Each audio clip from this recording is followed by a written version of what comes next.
বাংলাদেশ জাতীয়তাবাদী দলের চেয়ারপারসন দেশনেত্রী বেগম খালেদা জিয়া অসুস্থ অবস্থায় এবার কেয়ার হসপিটালে চিকিৎসাধীন আছেন গত 23শে নভেম্বর দিবাগত রাত্র থেকে।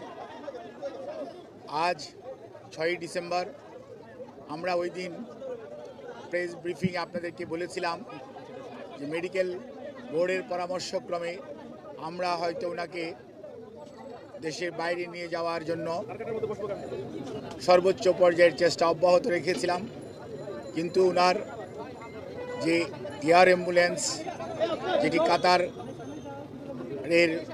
আমিরের পাঠানোর জন্য যিনি উদ্যোগ নিয়েছেন, সেই এয়ার অ্যাম্বুলেন্সের কারিগরি ত্রুটির কারণে ওটাও যেমন আসতে পারে না, এটা সত্যি কথা।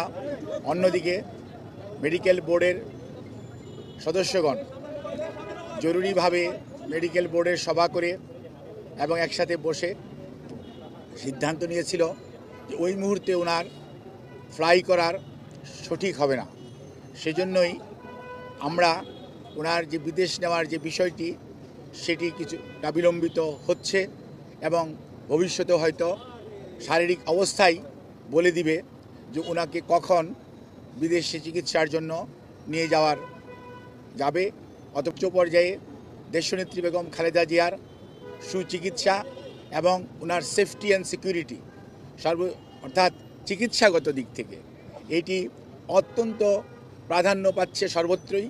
এবং আমাদের যে মেডিকেল বোর্ডের সম্মানিত সদস্যরা ইউকে এবং আমেরিকা থেকে এবং বাংলাদেশ থেকে যারা অংশগ্রহণ করছেন এবং সুদূর চায়না থেকেও সবাই কিন্তু ওনার ফিজিক্যাল কন্ডিশনের উপর সবচেয়ে বেশি গুরুত্ব দিচ্ছেন। এবং আমরা মনে করি আমরা সবাই দেশের সকল মানুষ ওনার সুস্থতা চায়, চিকিৎসকরা চায়, দেশের আবাল বৃদ্ধ বনিতা সকল ধর্মের সকল রাজনৈতিক মতাদর্শের মানুষরা চায়। কাজেই যেহেতু ওনার স্বাস্থ্য আমাদের সর্বোচ্চ অগ্রাধিকার, সেজন্য আমাদের ভারপ্রাপ্ত চেয়ারম্যান সার্বক্ষণিকভাবে জনাব তারেক রহমান সাহেব এটি যেমন তদারকিও করছেন এবং এ ব্যাপারে চিকিৎসকদের মতামতকেই উনি সবচেয়ে বেশি অগ্রাধিকার দিচ্ছেন, দলও সেই অনুযায়ী অগ্রাধিকার দিচ্ছে। কারণ সবচেয়ে বড় কথা মনে রাখতে হবে যে মেডিকেল বোর্ডের সদস্যরা বিগত 6 বৎসর যাবৎ ওনাকে বিভিন্ন সময় যে সেবা দিয়ে এসছেন, প্রতিকূল পরিস্থিতিতেও। আজকে হয়তো পরিস্থিতি কিছুটা বদলেছে, কিন্তু আপনারা সবাই সাক্ষী কী অবস্থার মধ্যে দিয়ে আমাদেরকে বিগত 6টি বৎসর পার করতে হয়েছে। কাজে এই অবস্থার মধ্যে মেডিকেল বোর্ডের সদস্যরা অত্যন্ত দৃঢ়তার সঙ্গে এবং অত্যন্ত professionally they are handling the matter. অর্থাৎ আমাদের যে এইখানকার যে শুধু